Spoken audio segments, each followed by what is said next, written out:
안녕하세요, 청취자 여러분. 저는 60대 중반의 아줌마입니다. 최근에 집을 이사하면서 정신없이 보내다가 정리도 거의 다 되고 한시름 숨을 덜어놓을 수 있게 되어 이렇게 컴퓨터 앞에 앉아 글을 한 자 적어봅니다. 몇 주 전까지만 해도 초조한 마음이 들어서 속이 시커멓게 타는 듯 했는데 시간이 조금 지나니까 글로 제 이야기를 남겨야겠다는 생각이 드네요. 제가 이 사연을 올리는 이유는 자랑을 하고 싶어서도 혹은 저의 슬픔을 알아달라는 것도 아닙니다. 저와 같은 일을 겪으실 분들이 꽤 많을 것으로 생각이 되어 다들 미리 조심하시고 또 법적으로 보호를 받으실 수 있었으면 하는 마음에 올려봅니다. 상상도 할 수 없는 이런 일들이 최근에 뉴스를 보면 자주 등장을 하더라고요. 참 세상에 이상한 사람들이 많은 것 같습니다. 딸 자식 가진 부모로서 모두에게 경각심을 주고 싶은 마음에 사연을 써내려가니 끝까지 들어주시고 현명하게 헤쳐나가실 수 있도록 기도하겠습니다. 그럼 지금부터 아직도 가슴이 벌렁벌렁거리는 제 이야기를 시작해 보도록 하겠습니다. 저는 결혼하기까지는 아주 순탄하게 모든 일을 헤쳐왔지만 딱 하나 자식을 낳는 일이 참으로 힘들었습니다. 저에겐 딸이 하나 있는데 정말 고생 끝에 낙이 온다는 말처럼 아주 힘들게 딸을 낳게 되었습니다. 결혼을 하고 얼마 지나지 않아서 아들을 평생 혼자의 몸으로 키워오신 시모가 저에게 아이 낳는 것을 엄청나게 강요하셨습니다. 처음에는 다른 집처럼 딸은 필요 없다, 아들을 낳아라, 혹시 임신해서 딸인 것 같으면 당장 지우고 아들을 가지려고 노력해라 하셨습니다. 그때만 해도 병원에서 암암리에 성별이 딸이면 낙태 시술을 해주기도 했기 때문에 시모는 저에게 이것저것을 강요하셨습니다. 임신해서 배 모양이 퍼지면 딸이고 동그랗게 나오면 아들이다. 과일이 당기면 딸이고 고기가 당기면 아들이다 하시면서 아들을 낳아야 한다고 하셨습니다. 시모의 말처럼 딸이라도 임신을 했더라면 참 좋았을 텐데 이상하게도 우리 부부에게 아이가 들어서질 않았습니다. 병원에 가서 각종 검사를 해보고 했지만 결과는 항상 이상이 없다 뿐이었습니다. 그런데도 아이가 들어서질 않았고 저는 시모에게 각종 치욕스러운 말을 매일같이 들어야만 했습니다. 평소 몸가짐이 어땠길래 아이가 생기지 않느냐, 젊었을 때 이 남자 저 남자 만나서 놀았던 거 아니냐, 너네 집안에 장애가 있는 건 아니냐 하는 소리 들려. 물론 그럴 때마다 저희 남편이 시댁에 가서 화도 내고 집안을 뒤집어 엎기도 했지만 시모는 그것조차도 제 탓을 하셨습니다. 우리 아들이 원래 그런 애가 아닌데 너 만나고 저렇게 변했다. 효자였던 아들이 나에게 소리를 지른다는 건 너 만나기 전엔 상상도 할 수 없었던 일이었다 하시면서요. 이렇게 해도 치이고 저렇게 해도 치이고 제 결혼 초반의 생활은 정말 하루하루가 낭떠러지 같았습니다. 시모는 저에게 지네를 달인 물을 마시면 애가 잘 들어선다면서 보기에도 징그러운 그것들을 다려 억지로 먹이시기도 했습니다. 정말 장희빈이 사약을 받았을 때의 기분을 표현하면 딱 그때와 같을 거라 장담합니다. 시모는 말도 안 되는 미신을 믿어서 소변이 묻은 속옷을 아들 낳은 집 대문 앞에 파묻으라고 하질 않나, 부적을 태워서 나온 재를 배에 뿌리라고 하질 않나, 정말 그 곤욕스러운 짓을 매주 한 번씩 해야 했습니다. 이러다가는 스트레스를 받아서 단명하겠구나 싶을 정도였습니다.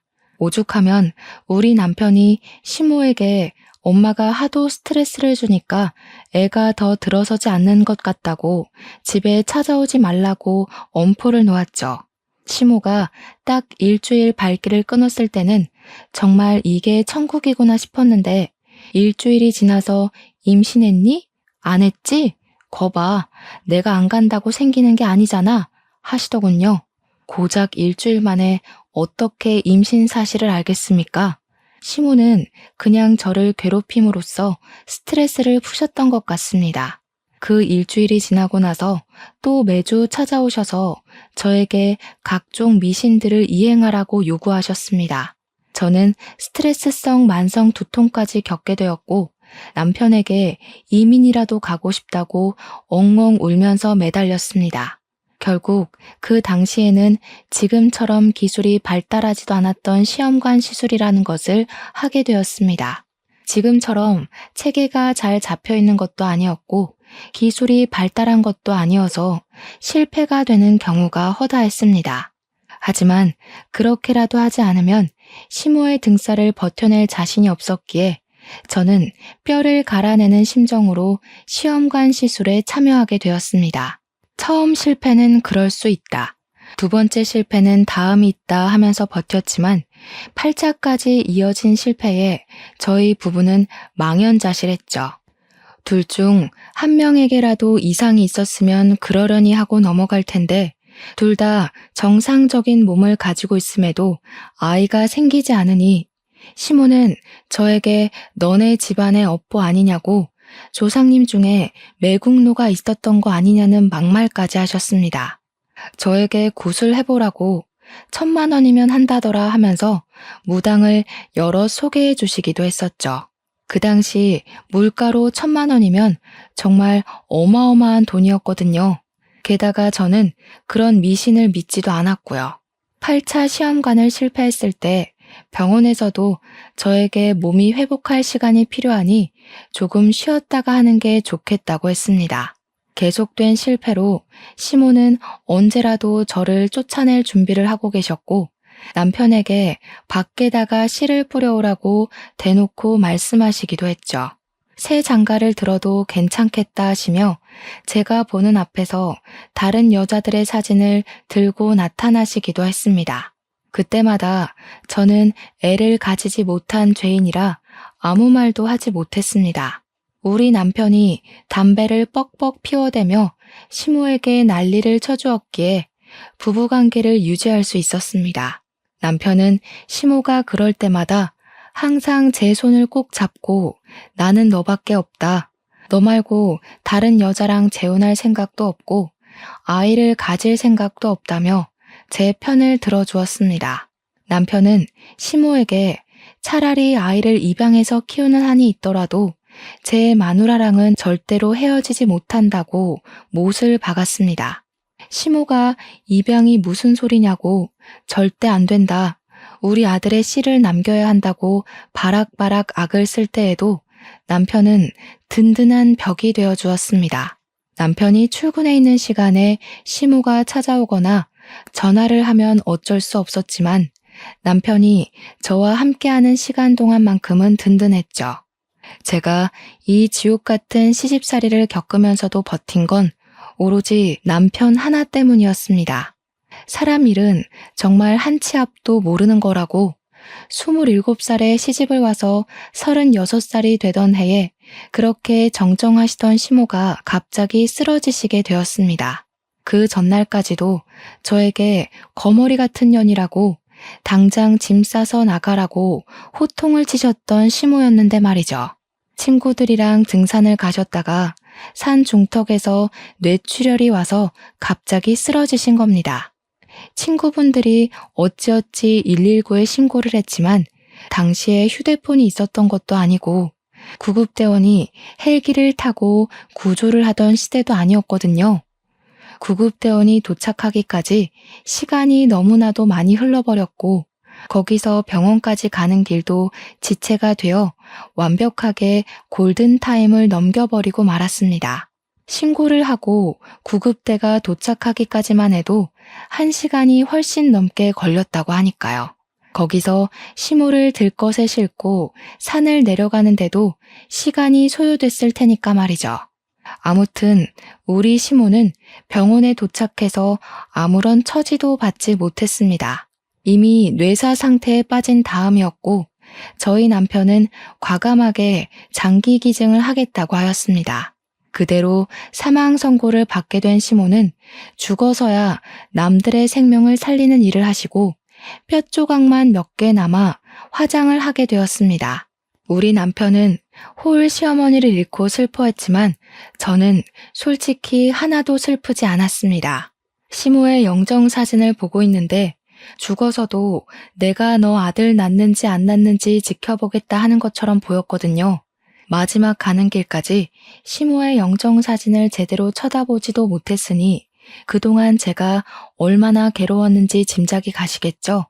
하필이면 친구들이랑 놀러 가셔서 변을 당하시다니 속으로는 벌 받은 게 틀림없다고 생각했습니다. 그런 생각이 제 머릿속을 꾸준히 지배할 만큼 제가 시모에게 쌓인 것들이 많기도 했고요. 10년 동안 결혼 생활을 하면서 임신도 하나 못하는 버러지 취급을 받았으니 그런 생각이 드는 게 어찌 보면 당연한 것 아니겠습니까? 그렇게 장례를 치르고 남편과 둘이 생활을 하게 되자 정말 10년 만에 신혼이 찾아온 듯한 기분이 들더라고요. 이제는 사랑이 아니라 정으로 살 법도 하지만 너무 오랜만에 찾아온 자유라 그런지 남편과 더욱더 사이가 좋아졌습니다.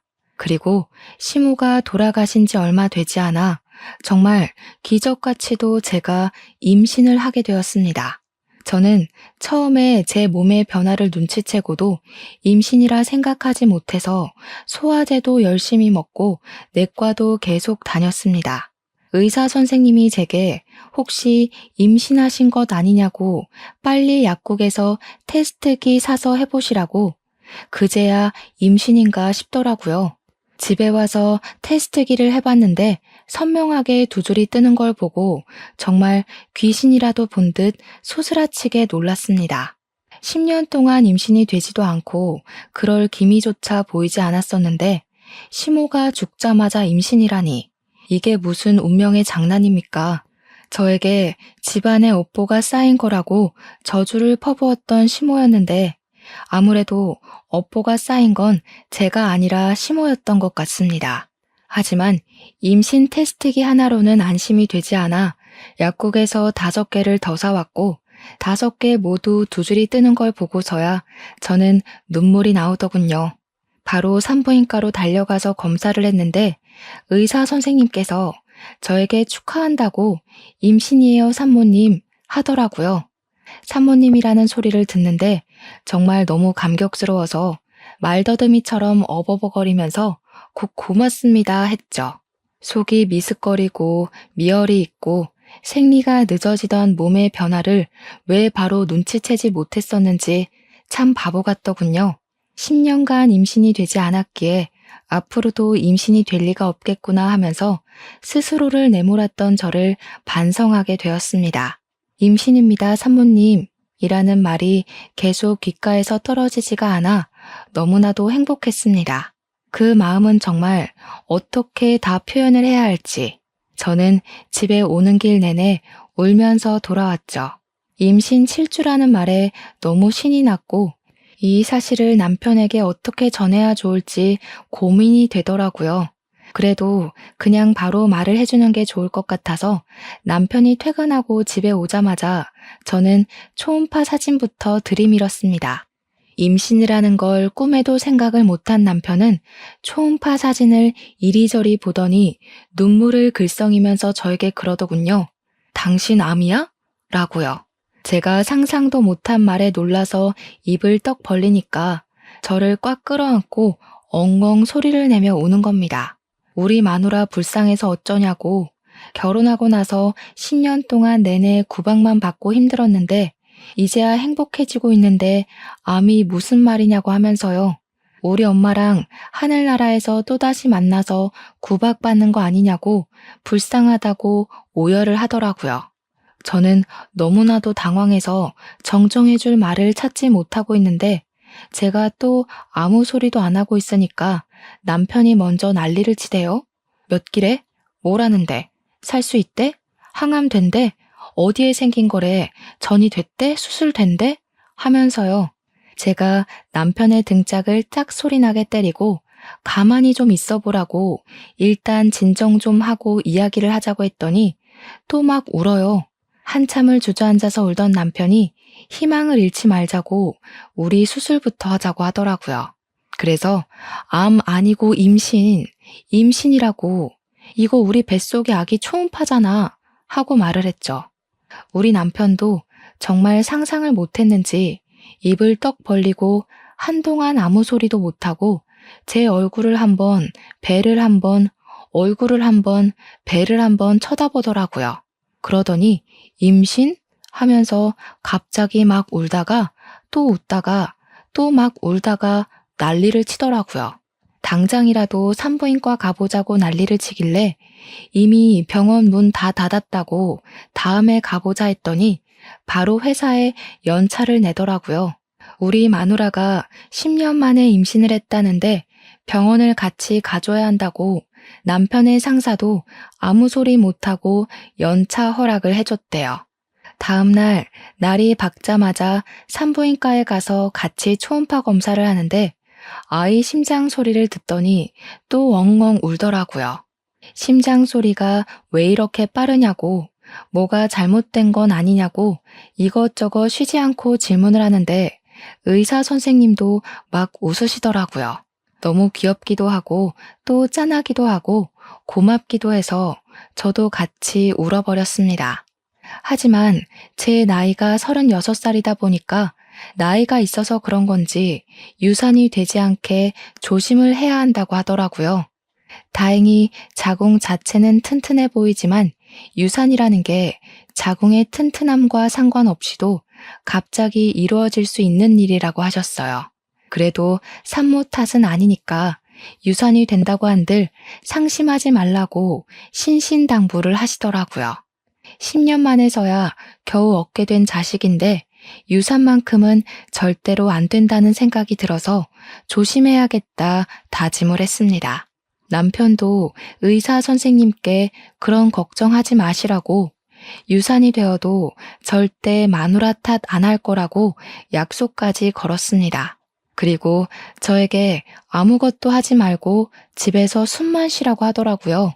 진료가 끝나고 약국에 가더니 산모에게 필요한 영양제 전부 다 주세요 하더니 영양제를 정말 다 털어오더라고요. 집에 돌아와서도 집안일에 절대 손대지 말라고 하더니 금이야 오기야 정말 저를 공주 대접을 해주었습니다. 무럭무럭 잘 자란 우리 아기는 모자라지도 더하지도 않게 딱 10달을 제 뱃속에 있다가 예정일이 3일 지나서 태어났습니다. 출산을 하던 그 순간에도 아픔보다는 우리 아이를 만난다는 기대감 때문인지 정말 하나도 아프지가 않았습니다. 그렇게 너무나도 예쁜 우리 공주님이 태어났고 남편과 저는 우리 공주님을 위해서 열심히 노력하기로 약속을 했습니다. 무슨 일이 생겨도 우리 공주 편을 들어주자고 부족함 없이 모자람 없이 키우자고 다짐을 했습니다. 우리 공주의 첫 뒤집기, 걸음마, 엄마 아빠 하고 부른 그날 첫 어린이집 입소부터 고등학교 졸업까지 정말 모든 순간을 함께 나눴습니다. 매일같이 사진을 한 장씩 찍었고 앨범이 수십 개가 나올 정도로 사진을 찍어 채웠습니다. 우리 딸이 수능을 보던 날 정말 만감이 교차하더라고요. 언제 이렇게 컸는지 이 시험이 끝나면 우리 딸이 성인이 되는구나 싶어서요. 그날 하루 종일을 기도하는데 마음이 먹먹하면서도 대견하더라고요. 제가 오죽하면 하늘에 있는 우리 시모한테까지 기도를 올렸다니까요. 모르는 문제가 나오면 답이라도 찍어달라고요. 우리 딸은 수능을 생각보다 잘 치렀고 원하던 대학과 원하던 유아교육과에 입학을 할 수 있게 되었습니다. 평소에 아이들을 보면 사족을 못 쓸 정도로 예뻐했었던 딸이었기에 딱 어울리는 과에 진학을 했구나 싶어서 대견했습니다. 학교 생활도 모자람 없이 최선을 다해서 했고 졸업을 하고 나서 열심히 준비를 한 덕분에 취직까지 일사천리로 할 수 있었습니다. 동네에서 멀지 않은 지역에 있는 어린이집에 출근을 하게 되었는데 처음에는 출근하는 게 너무 즐겁다던 딸의 반짝반짝함이 서서히 빛을 잃어가더라고요. 딱 봐도 풀죽도 못 얻어먹은 사람처럼 녹초가 되어서 집으로 돌아오는데 표정이 너무나도 좋지 않았습니다. 처음에는 그래, 사회생활하다 보면 이런 날도 저런 날도 있는 거지 하면서 넘겼는데 그게 한 달이 넘게 지속이 되더라고요.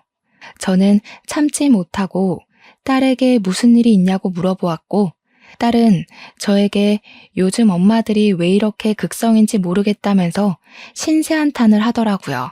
이야기를 들어보니까 어린이집에서 놀다 보면 아이들끼리 싸우는 일도 있긴 하지만 혼자 놀다가 넘어져서 다치는 일도 많지 않겠습니까? 아무리 선생이 아이들을 돌본다고 해도 1대1로 케어를 할 수 있는 시스템도 아니고요. 반 아이 한 명이 안짱다리라서 잘 넘어지는 친구가 있는데 그 친구가 넘어져서 팔에 멍이 들었다고 하더라고요. 그래서 알림장에 팔에 멍이 들었다고 적어서 보냈더니 하원할 때 그 딸아이의 엄마가 와서는 우리 딸에게 난리를 쳤다고 하더라고요. 선생이 애를 제대로 안 보니까 멍이 들 정도로 다친 거 아니겠냐고 도대체 돌봄 시간에 뭘 하는 거냐고 따졌대요. 자기 애만 집중적으로 관리하고 지켜보라고 하면서 말이죠. 우리 딸이 다른 원아들도 있는데 어떻게 이 아이만 살펴볼 수 있겠냐고 하니까 선생 자질이 없는 년이 선생을 하고 있다면서 손가락질을 했다는 겁니다. 그뿐만이 아니었습니다.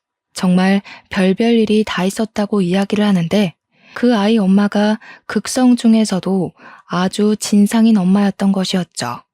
하루는 기저귀를 제대로 갈지 않아서 자기 아이 엉덩이에 발진이 생겼다고 치료비를 내놓으라고 했다는 겁니다. 근데 어린이집에서 기저귀를 갈 때 같은 시간에 모든 원아들을 한 번에 갈아준대요. 1시간에 한 번씩이요. 그리고 그 아이는 등원을 할 때부터 발진이 올라온 상태라서 파우더를 발라줬었다고 우리 딸이 이야기를 했나 봐요. 어머니께서 밤새 기저귀를 제때 안 갈아줘서 발진이 생긴 것 같다고 솔직하게 말을 하니까 갑자기 파우더를 왜 바르냐고 했다는 겁니다. 우리 아이 엉덩이에 모공이 막히면 책임질 거냐고 그 치료 비용까지 다 물어내라고 난리를 쳤대요. 자기 아이가 다쳤을 때는 어린이집에 찾아와서 년년거리면서 삿대질을 하고 자기 아이가 다른 친구를 핥히었을 땐 애들끼리 그럴 수 있는 거 아니냐면서 어물쩍 넘어가고 저희 딸이 그 아이 엄마한테 다른 친구 부모한테 사과라도 하셔야 하지 않겠냐 하니까 뭘 이런 걸로 사과를 하라고 하냐면서 따지더래요. 선생이 애를 제대로 돌보지 않아서 이런 일이 생긴 거 아니겠냐고 사과를 하려면 네가 하라고 말이죠. 그거 말고도 우리 아이는 우유 줄 때 꼭 따뜻하게 데워서 주라고 하질 않나. 딸기가 간식으로 나오면 딸기는 잘 안 먹으니까 메론으로 주라고 하질 않나. 급식에 미역국이 나오는 날에는 국 먹다가 미역이 목에 걸리면 어떻게 할 거냐고 따지고 그랬대요. 정말 사소한 거 하나하나까지 우리 딸의 탓을 하면서 감나라 배나라 하니까 우리 딸이 스트레스 받아서 미치겠다고 울더라고요. 그걸 보는데 정말 제 가슴이 미어지는 줄 알았습니다. 저도 우리 딸을 얼마나 귀하게 키웠는데요. 결국에는 어린이집을 그만두고 싶다는 말을 하길래 저와 남편은 그만둬도 괜찮다고 이야기를 했습니다.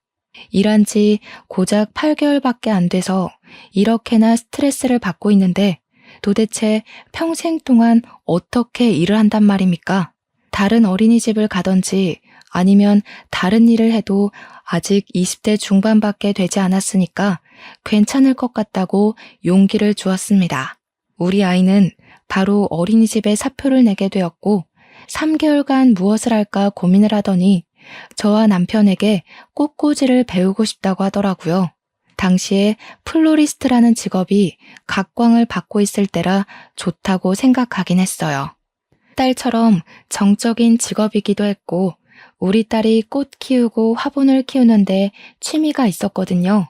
저랑 남편은 좋은 것 같다고 그건 여러 사람이랑 같이 붙어서 일을 해야 하는 게 아니니까 괜찮을 것 같다고 응원을 해주었습니다. 그래서 강남의 유명한 플로리스트가 운영한다는 꽃집에서 취미반 수업부터 들어보라고 강의를 결제해 주었어요. 3개월간 취미반 수업을 듣고 난 딸은 전문적으로 배워보고 싶다고 말을 했고 전문반도 등록을 해주었습니다. 저희 부부의 재산이 적지 않은 편이라 그나마 다행이었죠. 딸이 하고 싶다는 일을 지지해 줄 수 있는 능력이 되었으니까요. 그렇게 1년을 열심히 공부한 덕에 우리 딸은 꽃집에 취직을 했고 3년간 가게 운영하는 걸 지켜보고는 자기 가게를 차려보고 싶다고 말을 했습니다. 모아둔 월급도 있고 가게도 대출을 받아서 해보겠다고 하길래 저희 부부는 그러지 말고 새 출발하는 기념으로 가게를 차려주겠다고 했어요. 우리 딸 나이 30에 꽃가게 주인이 되었고 운영이 잘 되면 나중에 원데이 클래스도 해보고 싶다고 아주 포부에 가득 차 있었습니다. 꽃집을 운영하면서 우리 딸은 점점 화사해졌습니다. 혼자 일을 하니까 스트레스 받을 일도 거의 없었으니까요. 그렇게 1년이라는 시간이 지나고 31살이 된 딸이 남자친구를 만나는 걸 한 번도 본 적이 없어서 저희 부부는 슬쩍 선자리라도 한번 주선을 해볼까 하고 생각을 했습니다.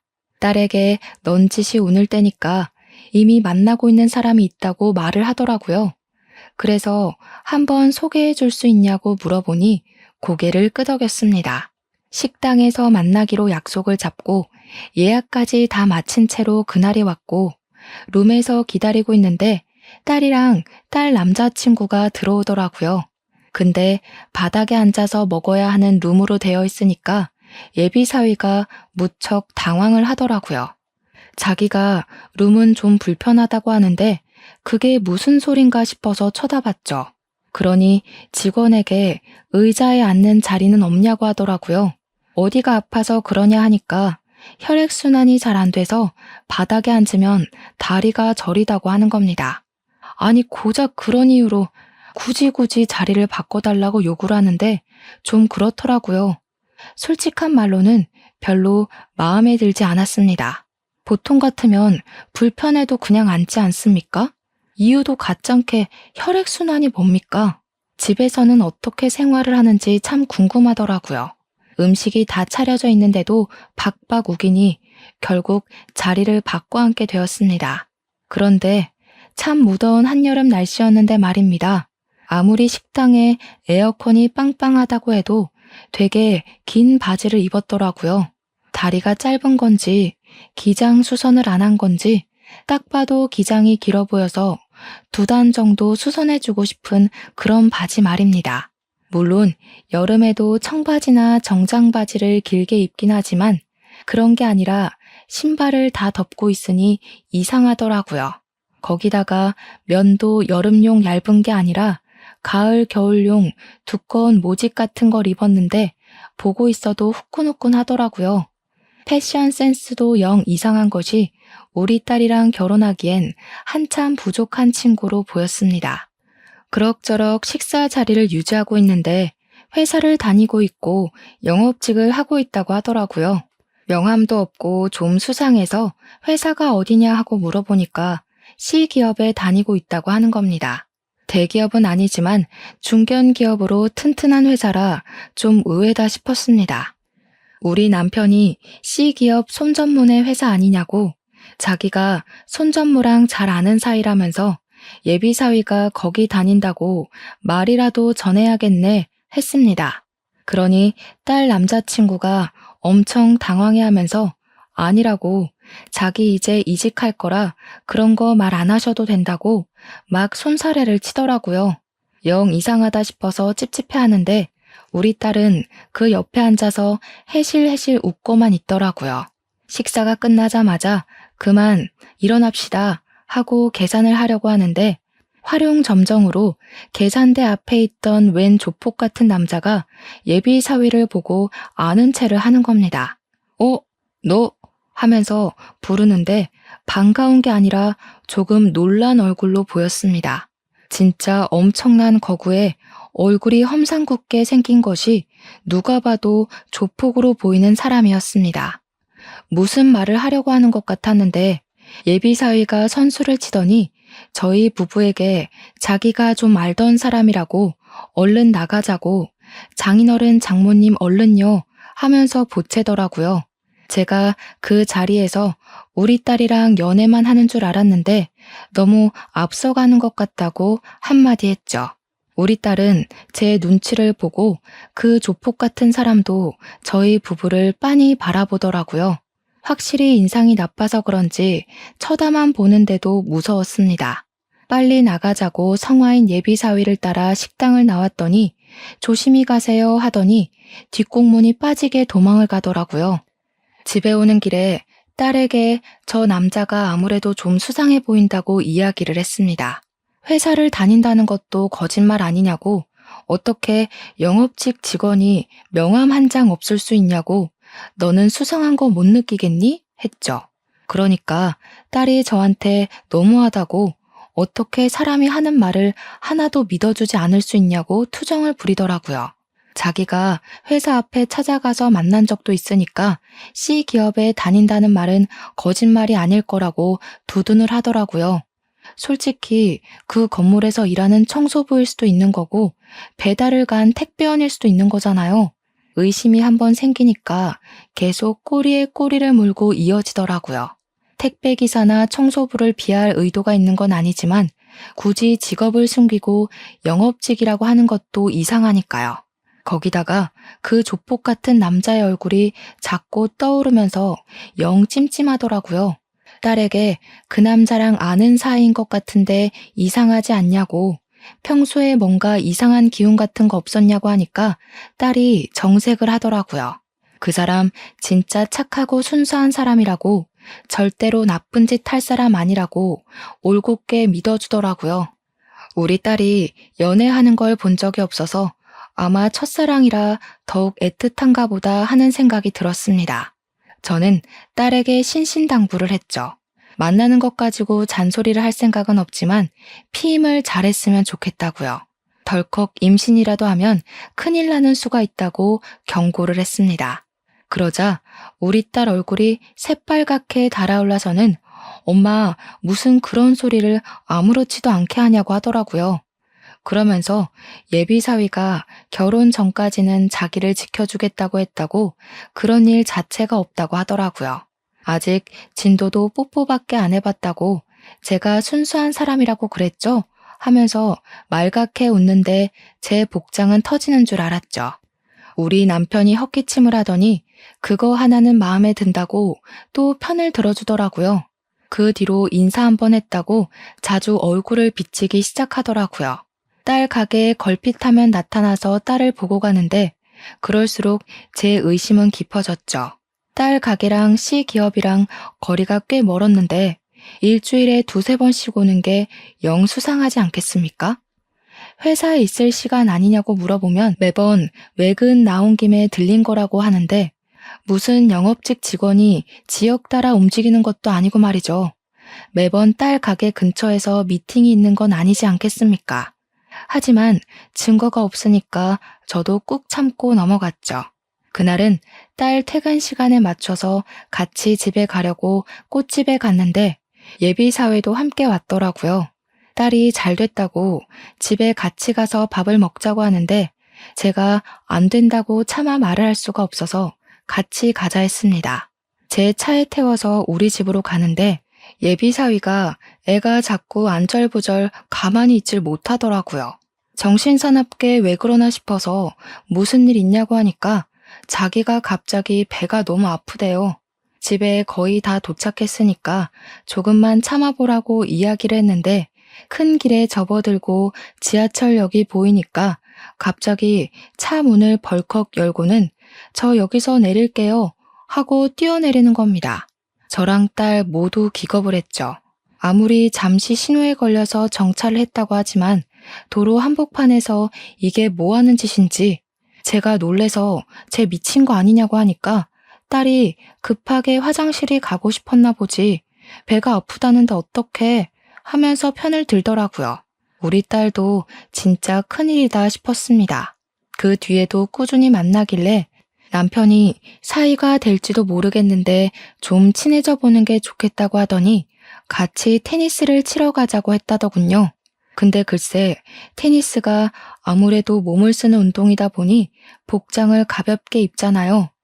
또 어디서 말도 안 되는 긴 바지를 주워 입고 나타난 거죠. 바지 밑단이 길어도 너무 길어서 운동하는 내내 바지 밟고 넘어지지를 않나. 아무튼 우리 남편이 헛웃음을 지었다고 하더라고요. 긴 바지에 두꺼운 긴 양말까지 꽁꽁 싸매 신고 와서는 운동을 하는데 그게 잘 되겠습니까? 땀만 뻘뻘 흘렸대요. 남편이 운동이 끝난 뒤에 남자라면 같이 사우나도 가보고 해야 하지 않겠냐고 사우나에 가자고 했대요. 그러니까 자기는 밖에서 못 씻는다고, 사람들 많은 목욕탕 가면 부끄러워서 싫다고 하더라는 겁니다. 땀 냄새가 진하게 나는데도 굳이 집에 가서 씻겠다고 가버렸대요. 저한테 남편이 와서는 조용하게 "그놈 엄청 작아서 부끄러운가 본데?" 하더라고요. 이야기를 듣는데 어찌나 기가 막히던지 하나하나 마음에 드는 구석이 없었습니다. 예비사위가 제 차에서 그렇게 뛰어내리고 남편이랑 테니스를 다녀온 이후에 뭐 이렇다 할 연락이 없더라고요. 남편 편에 전해서라도 그날 그렇게 뛰어내린 것에 대한 변명이 있을 줄 알았는데 아예 모르쇠로 일관하는 건지, 그렇게 또 시간이 지난 어느 날 심상치 않은 기류가 흐르기 시작했습니다. 우리 딸이 이상하게 출퇴근을 할 때마다 불안한 기색을 보이더라고요. 무슨 일이 있구나 싶어서 딸에게 물어보니까 요즘 밖에서 누가 기웃기웃하는 것 같다는 느낌이 든다는 거예요. 착각인 줄 알았는데 시선도 느껴지고 누군가 뒤쫓아오는 소리도 들었다고 하면서 불안해 죽겠다고 하더라고요. 그래서 제가 며칠간 같이 출퇴근을 했는데 딸이 제가 사라지고 나면 또 누군가가 지켜보는 듯한 시선이 느껴진다고, 자기가 예민한 건지 뭔지 모르겠다고 하더라고요. 하나밖에 없는 딸 신변에 문제가 생기면 큰일이니 가게 근처에 CCTV를 여러 개 달아두었습니다. 딸이 CCTV가 생기니까 안심하고 출퇴근을 했는데 며칠 뒤에 저에게 당장 가게로 와줄 수 있냐고 연락이 왔습니다. 놀래서 남편이랑 같이 가게에 갔는데 예전에 식당에서 만났던 그 조폭 같은 사람 기억나냐고 딸이 상기가 되어서 묻더라고요. 그래서 "기억난다. 예비사위랑 뭐 아는 사이 같았던 그 사람 말이지?" 하니까 그 남자가 계속 가게 근처를 서성인다는 겁니다. CCTV를 보여주는데 기억이 확 나더라고요. 며칠 분의 CCTV를 전부 돌려봤는데 곳곳에서 그 사람이 딸 가게 근처를 배회하는 것이 고스란히 찍혀 있더라고요. 제가 딸에게 그랬습니다. "그놈 이상한 놈 같다고 하지 않았냐고. 결국에는 이 사달이 나는 거라고 당장 헤어지라고 했죠." 근데 우리 남편이 그러더라고요. "요즘 데이트 폭력이다 뭐다 말 많은데 바로 헤어지면 어떤 보복이 올지 모르는 거 아니냐고요.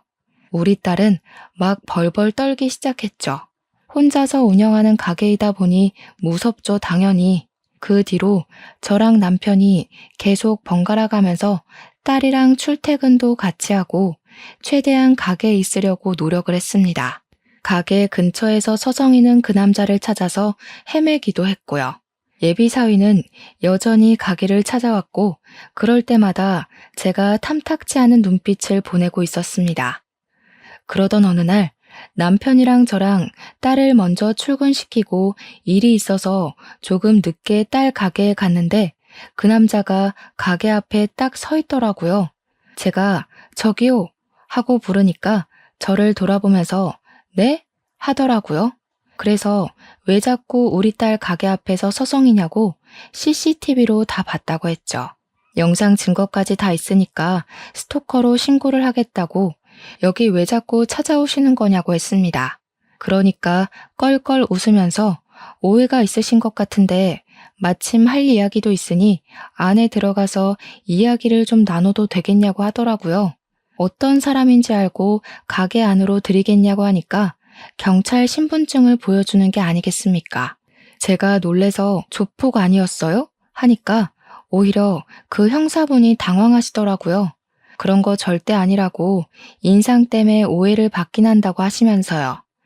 딸 가게에 같이 들어가니 딸이랑 남편이 놀래더라고요. 그래서 "이분 조폭 아니고 형사시래" 할 말이 있으시다네? 했죠. 그러더니 우리 딸에게 물어보시더라고요. 혹시 최민성 씨와 교제하시는 여자분 맞습니까?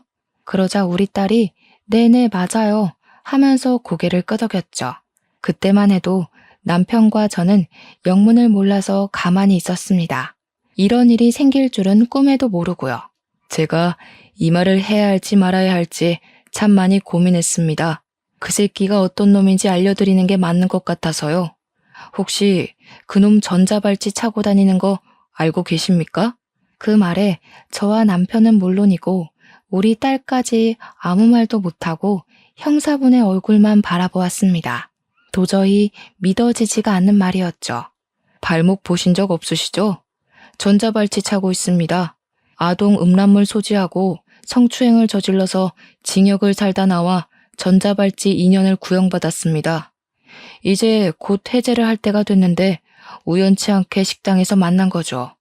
장인 장모라고 부르길래 놀래서 며칠 미행을 하며 지켜보다가 따님분 가게를 알게 됐고 아직 결혼까진 하지 않았지만 곧 할 사이로 보여서 말씀드리려고 찾아온 겁니다. 그 자식 징역을 처음 산 것도 아닙니다. 완전 성도착증 환자예요. 성범죄로 얻은 전과가 14범입니다. 14범. 그래서 지켜준답시고 옷을 벗을 수가 없으니까. 우리 가족은 모두 경악에 가득 차서 표정 관리를 할 수가 없었습니다. 손을 벌벌 떠는 딸을 보고 얼마나 가슴이 미어지던지 형사님이 딸에게 명함을 주면서 위험하면 연락을 달라고 그 자식이 강약 약강의 표본이라고 말을 하셨죠. 저희 딸에게 어떤 해코지를 할지 모르니까 자기가 며칠 더 지켜보겠다고 하루빨리 정리하라고 하더군요. 저랑 남편도 형사님 말을 듣는 게 좋을 것 같다고 하니 딸이 고개를 끄덕였습니다. 저희 셋은 형사님의 말에 아무 말도 못하고 충격 속에서 빠져나오지 못하고 있었는데 그 순간 예비 사위가 태연하게 가게에 들어오더라고요. 저기 나왔어 하고 들어오다가 떡하니 앉아있는 형사님의 얼굴을 보고 사색이 되더라고요. 딸이 형사님도 있으니까 용기가 난 것인지 예비 사위의 바짓단을 확 올렸는데 정말 양말 안쪽으로 두툼하게 전자발찌가 떡하니 채워져 있었습니다. 전과 14범이라고? 그것도 성범죄로 전자발찌까지 부착하고 있었으면서 그걸 숨겨? 아이씨, 야. 딸의 남자친구가 갑자기 표정을 싹 바꾸고 딸에게 위협적으로 다가가면서 소리를 치는데 형사님이 그 앞을 딱 막더라고요. 너 여기서 문제 일으키면 가중처벌 되는 거 알지? 지금 유예 기간인 거 알아 몰라? 아, 진짜 다 된 밥에 재 뿌리네. 야, 너 재수 좋은 줄 알아? 그러더니 뒤도 안 돌아보고 성큼성큼 나가더라고요. 다리에 힘이 풀린 건지 딸이 순간 바닥에 주저앉았습니다. 형사님도 저러고 나간 놈이 언제 돌변할지 모른다고 신변 보호 프로그램 요청을 해보는 게 좋겠다고 하셨습니다. 저희는 고민 끝에 경찰서에 찾아가서 도움을 요청했고 딸 주변에 경찰을 배치하기로 결정이 내려졌습니다. 그런데 정말 무섭게도 전 예비사위가 딸 주변에 경찰이 배치된 걸 몰랐는지 가게 근처에서 어떤 여자를 성폭행하려고 시도를 하다가 현행범으로 잡히게 된 것입니다. 전자발찌를 차고 있는 유예 기간에 현행범으로 체포가 되었으니 바로 법정 구속이 되었고 구치소에 수감이 되었습니다. 저희는 징역이 이번엔 꽤 구형될 거라는 형사님의 말에 한시름 마음을 덜게 되었습니다. 하지만 불안한 마음을 감출 수가 없었기에 가게 전세가 4개월 남았지만 가게를 미리 정리하고 과감하게 이사를 결정했습니다. 서울 중심 한복판에서 경기도 외곽 쪽으로 집도 옮겼고 가게도 옮기기로 결정을 했습니다. 딸이랑 우리 부부의 전화번호도 바꿔버렸고 그 범죄자가 한번 탔었던 제 차도 알아볼까 무서워서 팔아버렸습니다. 정말 사람 멀쩡하게 생겼다고 속까지 멀쩡한 게 아니라더니 얼마나 무서웠는지 모르겠습니다.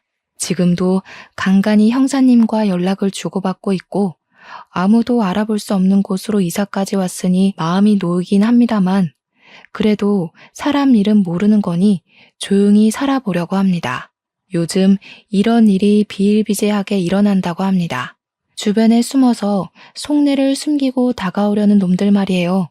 그래도 인터넷에서 성범죄와 관련한 점과범들을 조회할 수 있다는 걸 참고하시면서 청취자 여러분들도 저와 같은 일이 생긴다면 부디 현명하게 대처하시길 빌겠습니다. 가슴 철렁한 사연 들어주신 여러분 정말로 감사합니다.